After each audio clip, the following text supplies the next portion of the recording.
40장 31절부터 38절까지 말씀입니다. 제가 봉독에 올리겠습니다. 모세와 아론과 그 아들들이 거기서 수족을 씻되 그들이 회막에 들어갈 때와 제단에 가까이 갈 때에 씻었으니 여호와께서 모세에게 명령하신 대로 되니라. 그는 또 성막과 제단 주위 뜰에 포장을 치고 뜰문에 휘장을 다니라. 모세가 이같이 역사를 마치니 구름이 회막에 덮이고 여호와의 영광이 성막에 충만하며 모세가 회막에 들어갈 수 없었으니 이는 구름이 회막 위에 덮이고 여호와의 영광이 성막에 충만함이었으며, 구름이 성막 위에서 떠오를 때에는 이스라엘 자손이 그 모든 행진하는 길에 앞으로 나아갔고, 구름이 떠오르지 않을 때에는 떠오르는 날까지 나아가지 아니하였으며, 낮에는 여호와의 구름이 성막 위에 있고 밤에는 불이 그 구름 가운데 있음을 이스라엘의 온 족속이 그 모든 행진하는 길에서 그들의 눈으로 보았더라. 아멘.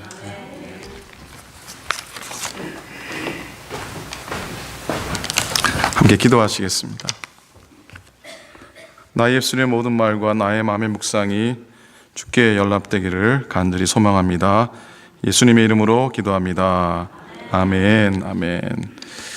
저희 둘째, 셋째가 아들 녀석들인데 이 아이들이 중학교, 고등학교 때 교회에서 이제 겨울에 그 유스 그룹이 스키 출입을 갔습니다. 레이크타워로. 근데 몇 번 타보지도 못하고 한 녀석 때문에 다 그냥 스탑되고 말았어요. 한 놈이 죄송합니다. 한 녀석이 폼 잡고 스노우보드를 타고 내려오다가 이 범프가 있는데 급히 스탑한다고 스탑을 했는데 몸이 앞으로 갈 것 아닙니까? 두 팔을 탁 짚었는데 오른팔이 그냥 손목이 부러지고 말았습니다. 그 주인공이 바로 저희 둘째 녀석 정기혁입니다. 둘째 아이입니다. 오늘은 뼈에 대한 이야기가 나오네요. 성경에 뼈와 관련된 이야기가 좀 있죠. 요즘 토요일 새벽에 또 수요일 날 말씀이 한 달 동안 이제 에스겔 말씀을 우리가 묵상하게 되는데, 에스겔서의 마른 뼈의 골짜기 이야기 있습니다. 그리고 사사기에 보면은 나귀 턱뼈로 블레셋 사람 1000명을 죽인 삼손의 이야기도 또 나오지요. 그런데 왠지 뼈 그러면은 누가 또 기억이 납니까? 야곱이라는 사람이 기억이 납니다. 야복 강가에서 죄천사와 씨름하다가 어떻게 되죠? 환도뼈가 나가게 되는, 위골되게 되는 이 야곱의 이야기가 기억이 많이 납니다. 자, 여러분, 왜 하나님께서 야곱의 환도뼈를 쳤다고 생각하십니까? 여러분, 왜 주님께서 저희 둘째 기억의 오른손을 부려뜨렸다고 생각하십니까? 그때 이 아이가 부러진 오른손목을 이렇게 쩔쩔 매면서 와가지고 저에게 가장 먼저 한 얘기가 뭐냐면, 아빠, 오른손이 부러져서 이제 게임 못하는데 어떻게, 그 얘기를 하더라고요. 그래서 속으로, 야, 그래, 그게 하나님의 뜻이다, 이 녀석아. 그리고, 야, 누군가가 다쳐야만 했다면 기어가 오히려 네가 다친 게 참 다행이다. 아빠는 네가 다친 게 마음이 아프지만 또 목사 아들이 다친 게 흉이 될 수 있을지도 모르겠지만은 다른 아이가 다치지 않고 네가 다쳐서 아빠는 감사하단다라고 얘기는 못하고 그냥 마음속으로 이렇게 생각을 했습니다. 여러분, 천사가 야곱의 환도뼈를 쳤습니다. 환도뼈는 엉덩이뼈를 의미합니다. 허리를 받쳐주고 우리의 몸을 지탱합니다. 옛사람들은 환도뼈를 몸의 힘의 근원이라고 그렇게 생각을 했습니다. 천사가 야곱의 환도뼈를 치자 야곱은 더 이상 죄천사와 대결할 수가 없었죠. 대들지 못했습니다. 일어날 수도 없었습니다. 그렇게 환도뼈가 어그러지자 밤새도록 계속되었던 씨름이 한순간에 끝나고 맙니다. 여러분, 그때까지 야곱은 자기 힘을 의지하며 살아왔습니다. 그러나 더 이상 자신을 의지할 수가 없게 됐습니다. 하나님을 의지할 수밖에 없는 상황을 만들기 위해서 하나님은 그를 치셨던 것이죠. 이제 야곱은 죽었습니다. 그리고 이스라엘이 되었습니다. 옛사람이 죽고 새 사람이 된 거지요. 하나님은 야곱이 새 사람이 되어서 고향에 돌아가기를 원하셨던 겁니다. 창세기 28장에 보면은 야곱이 외삼촌 집 하란으로 가다가 광야에서 돌베개를 베고 잠을 자다가 사다리 꿈을 꾸게 되잖아요. 그때 하나님이 야곱을 향해서 하신 말씀이 있습니다. 내가 너와 함께 있어 네가 어디로 가든지 너를 지키며 너를 이끌어 이 땅으로 돌아오게 할지라. 내가 너에게 허락한 것을 다 이루기까지 너를 떠나지 아니하리라 그러셨어요. 아멘입니까? 우리가 이 말씀 얼마나 귀하게 많이 봤습니까? 여러분, 근데 그렇게 지키겠다고 하셔놓고 허락한 것 다 이루기까지 떠나지 않겠다고 하신 하나님께서 이제 야곱의 다리를 부러뜨리십니다. 그것도 야곱을 가만두지 않겠다고 지금 병사를 이끌고 오는 형 에서를 만나기 직전인데, 그 직전에 하나님이 야곱의 환도뼈를 치신 이유가 뭘까요? 하필이면 왜 환도뼈를 쳤다고 생각하십니까? 한번 우리가 상상해 봅니다. 그림을 그려봅니다. 야복강가의 장면을 한번 떠올려 봅니다. 환도뼈가 부러졌어요. 야곱이 환도뼈가 부러졌으니 야곱의 걸음걸이가 어떻게 되겠습니까? 어떻게 걸겠습니까? 절룩절룩 걷습니다. 야곱이 쩔뚝거리면서 형을 만나러 갑니다. 형 에서가 야곱이 온다는 말을 듣고 군대를 이끌고 군사를 이끌고 나갔습니다. 그런데 보니까 저 멀리서 동생 야곱이 쩔뚝쩔뚝 하면서 걸어오고 있는 겁니다. 여러분, 그 순간에 마음속에 어떤 마음이, 에서의 마음에 어떤 생각이 들었을까요? 이런 겁니다. 자, 이제 야복강가에서 레이크타워로 가겠습니다. 제가 라이드를 같이 갔죠. 아이들이 스키 타고 스노보드 타는 걸 보고서 차에 돌아와서 다음날 새벽 예배 준비하고 좀 쉬고 있는데 전화가 왔어요. 기혁이가 손목이 부러졌다고. 근데 그 말을 듣는 순간 안 됐다는 생각은 들지만 어떤 생각이 먼저 들었냐면 부화가 났습니다. 뭐가 났다고요? 부화가 났어요. 아니 도대체 이 녀석이 어떻게 탔길래, 그러면서 그냥 다리 몽둥이를, 손목도 부러졌는데 다리 몽둥이를, 그런 마음으로 갔어요. 근데 저 멀리서 보니까 찔찔 짜면서 부러진 손목을 붙들고 이렇게 걸어오는 거예요. 그 모습을 바라보는 마음이 어떻겠습니까? 불쌍해 보이잖아요. 다리 몽둥이 하다가 아이고 얼마나 아프냐 이렇게 되는 거죠. 바로 그런 거예요. 에서가 바라보니까 야곱이 쩔뚝거리면서 오는데 순간 야곱이 측은해 보이는 거야. 어떻게 보인다고요? 측은해 보이는 거야. 다리를 절면서 쩔뚝쩔뚝 걸어오니, 아니 그새 저 녀석이 불구가 됐나?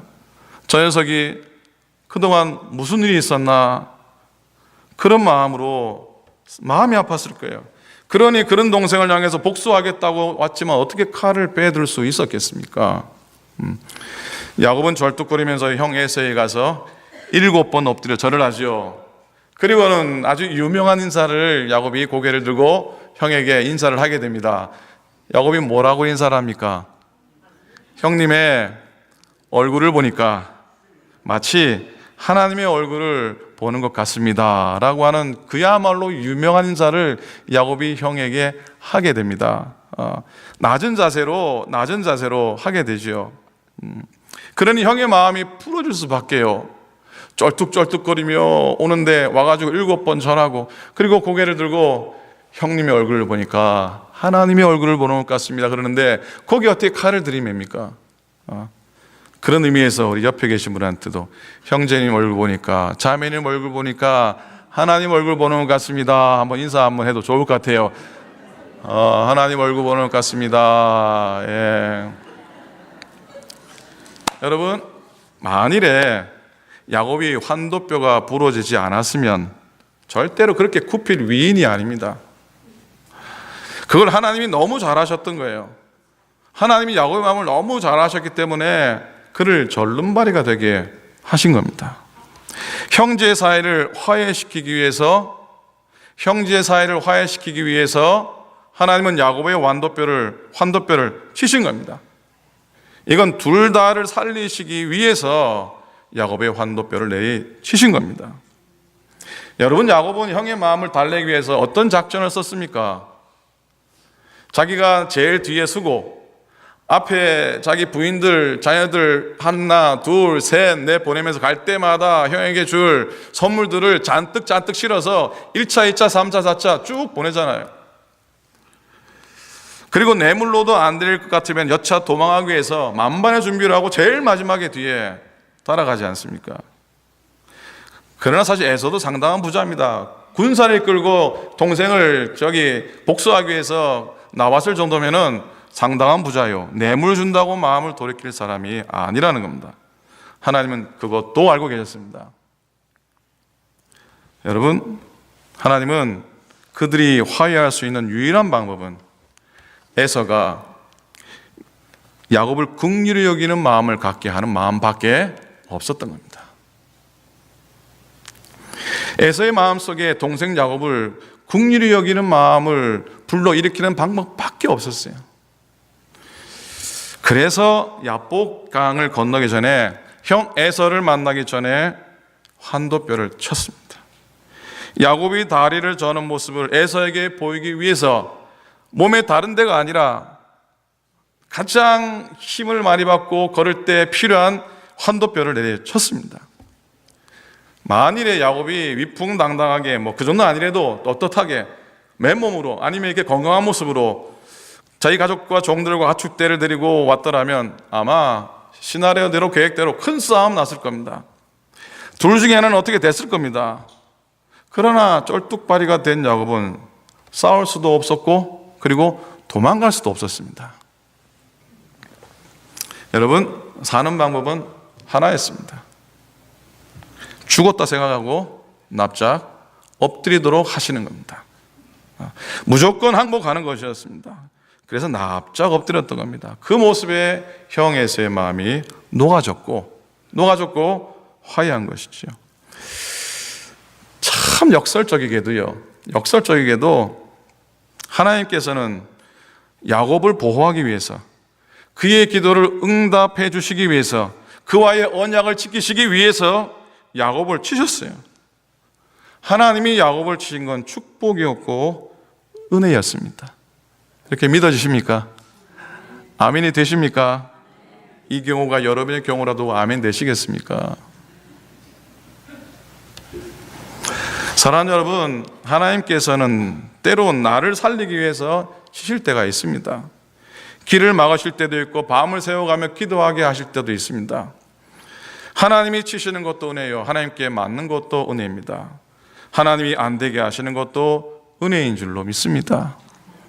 야곱의 이 이야기를 살피면 나와 동행하시는 하나님께서 때론 내 마음의 환도뼈를 위골시키셔서 나의 고집과 나의 교만과 나의 자랑의 환도뼈를 위골시키는데 그것이 나를 살리시는 하나님의 뜻과 계획이라는 것을 가슴 깊이 한번 깨달아 봅니다. 하나님은 이스라엘 백성이 꼭 가야 될 광야길에 너희들과 함께 하겠다고 약속하셨고, 동행하시는 것뿐만 아니라 낮에는 구름 기둥, 밤에는 불 기둥으로 보호하시겠다고, 아침 저녁으로 만나와 메추기를 먹이시겠다고, 반석을 쳐서 물을 내어서 너희 목이 마르지 않겠다고 하게 해주시겠다고 약속하셨습니다. 그런데 하나님이 약속하지 않으신 게 하나 있습니다. 뭔 줄 아세요? 광야 이스라엘 백성에게 약속하지 않으신 게 있는데 뭐냐면 편한 길로 인도하겠다는 건 약속하지 않으셨습니다. 편한 길로 인도하시겠다고 약속하신 적이 없습니다. 여러분, 우리 인생길이 광야길로 걸어갈 때 그 광야길을 잘 걸어갈 수 있도록 하나님께서 동행해 주시고 필요와 모든 능력을 공급하셔서 우리가 그 길을 무사히 지나갈 수 있도록 도와주시겠다고 약속하셨지, 평탄한 길, 넓은 길로 인도하시겠다고 약속하지는 않으셨어요. 그래서 부름받고 사명받은 자에게는 훈련이 뒤따릅니다. 하나님께서는 이스라엘 백성들을 자기의 거룩한 백성, 그리고 제사장의 나라, 하나님의 사명을 받은 백성으로 그들을 사용하시기 위해서 단단히 훈련을 시키셨습니다. 몇 년을 그렇게 훈련시키셨습니까? 몇 년이요? 40년이죠. 이런 말이 있습니다. 애굽 땅에서 이스라엘 백성이 광야로 빠져나오는 데는 하루면 충분했지만 이스라엘의 마음속에서 애굽을 빼내는 데는 40년의 시간이 필요했다라고 하죠. 출애굽기 40장 이 말씀은 출애굽기 제일 마지막 장입니다. 그리고 오늘 읽은 말씀은 그 중에서 제일 마지막 부분입니다. 36절, 37절 말씀 보면 구름이 성막이 위에서 또 오를 때에는 이스라엘 자손이 그 모든 행진하는 길에 앞으로 나갔고 구름이 또 오르지 않을 때에는 또 오르는 날까지 나아가지 아니하였으며 그랬습니다. 우리가 너무나 잘 아는 말씀입니다. 수도 없이 들었던 말씀 중에 하나지요. 자, 이런 말씀 민수기에도 있고 여러 군데 이 말씀이 나오는데, 자, 이 말씀을 받으면서 이런 생각 당연히 해야죠. 백성들이 광야 길에 어느 방향으로 가느냐, 그리고 언제 떠나느냐 하는 것은 백성들의 상황과 그들의 환경에 달려있지 않다는 이야기입니다. 어떤 때는 하나님께서 상식 밖의 명령을 하셔서 이게 머물러야 될 상황인데 떠나라 하시고, 떠나야 될 상황인데 머무르라 하시는 하나님의 계획이 선포되는데, 이게 믿음으로 받으라는 것이죠. 하나님의 계획 가운데 거하라는 것이죠. 우리는 우리의 인생의 핸들과 브레이크가 주님께 100% 붙잡힌 사람이어야 할 줄로 믿습니다. 우리는 우리 인생의 핸들과 브레이크가 주님께 100% 붙잡힌 바 된 사람이어야 할 줄로 믿습니다. 마지막 이야기하고 말씀을 마무리하기 원합니다. 10세기 때에 이 중동 지역에 이슬람 문화권을 중심으로 해서 굉장히 운송수단이 발달했다고 합니다. 그 운송수단의 핵심이 뭐였겠습니까? 낙타하고 말, 이 둘이었답니다. 지금도 이 아랍의 말은 명마로 여겨져서 많은 사람이 찾는다고 하죠. 근데 이 아라비안 명마가 어떻게 시작되었는지에 대한 이야기겠습니다. 한 예언자가 세상에 가장 훌륭한 명마를 만들고 싶었습니다. 세계 각국을 돌아다니면서 100마리의 명마를 수집했습니다. 그리고 그들을 훈련시키는데, 그 말들을 훈련시키는데 나팔을 짧게 불면 정지하고 나팔을 길게 불면은 달리는 훈련이었습니다. 어떻다고요? 나팔을 짧게 불면은 정지, 나팔을 길게 불면은 달리는 훈련입니다. 기억 잘 하셔야 됩니다. 나중에 물어볼 겁니다. 어느 정도 훈련이 지났습니다. 근데 이 사람이, 이 예언자가 명마들을 우리에 갑자기 가두는 거예요. 우리 속에 100마리를 다 집어넣는 거예요.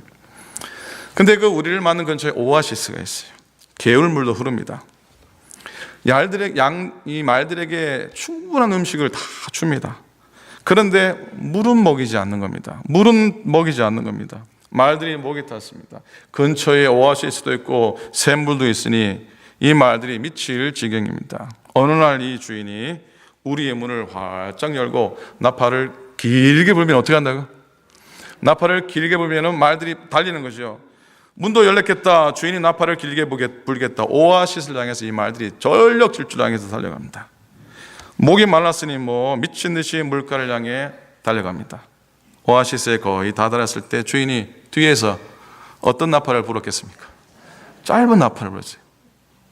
짧은 나팔 소리는 무슨 신호입니까? 멈춰라는 신호입니다. 지금 몇 마리 말이 달려가고 있습니까? 약 100마리 말이 달려갑니다. 주인이 짧은 신호를 나팔을 불었는데 4마리만 섰다고 합니다. 바로 그 4마리 말만 뽑아서 교배를 시켜서 태어난 말들이 아라비아의 명마라고 합니다. 우리 인생의 핸들, 우리 인생의 브레이크를 하나님께 드리는, 하나님께 온전히 100% 붙잡힌 바 된 인생이 결코 쉽지는 않습니다. 그러나 가라면 가고 멈추라 하면 멈추는, 즉 하나님의 사인을 기다릴 줄 알 때 우리는 하나님의 임재를 경험할 수가 있고요, 진정으로 그분과의 동행을 우리는 경험할 수 있는 줄로 믿습니다. 예배 앞부분에 우리가 부른 찬송이 있죠. 무슨 찬송을 불렀습니까? 나의 영원하신 기업이라고 하는 찬송을 불렀습니다. 그 후렴이 어떻습니까? 주께로 가까이, 주께로 가오니, 그렇죠? 주께로 가까이, 주께로 가오니, 나의 갈 길 다가도록 나와 동행하소서. 다 같이 하면 주께로, 주께로 가까이, 주께로 가오니, 나의 갈 길 다가도록 나와 동행하소서. 아멘. 나와 동행하소서. 이 우리 한국말 가사는요, 원래 영어에 Let me walk with thee라고 하는, Let me walk with you라고 하는 그런 말이라고 합니다. 그 말 뜻은 나로 하여금 주님과 동행하게 하여 주소서, 그런 뜻이죠. 나로 하여금 주와 더불어 동행하게 해 주소서. 하나님은 언제나 우리 곁에 계세요. 하나님은 언제나 우리와 동행하기를 원하세요. 하지만 진정한 동행은 결국 나에게 달려 있다는 겁니다. 내가 그분과 동행해 갈 때 그의 영광을 우리 눈으로 보는 것이죠. 그의 임재를 우리가 우리 삶 속에 경험하는 것이죠. 38절, 오늘 읽은 마지막 절인데 함께 읽었으면 좋겠습니다. 시작. 낮에는 여호와의 구름이 성막 위에 있고 밤에는 그불이 그 구름 가운데 있음을 이스라엘 온 족속이 그 모든 행진하는 길에서 그들의 눈으로 보았더라. 아멘. 사랑하는 성도 여러분, 오늘도 내가 얼마나 주님과 날마다 동행하며 살고 있는지 우리 자신을 돌아보는 믿음의 삶이 될 수 있기를 우리 주님의 이름으로 간절히 축원을 드립니다. 아멘. 기도하겠습니다.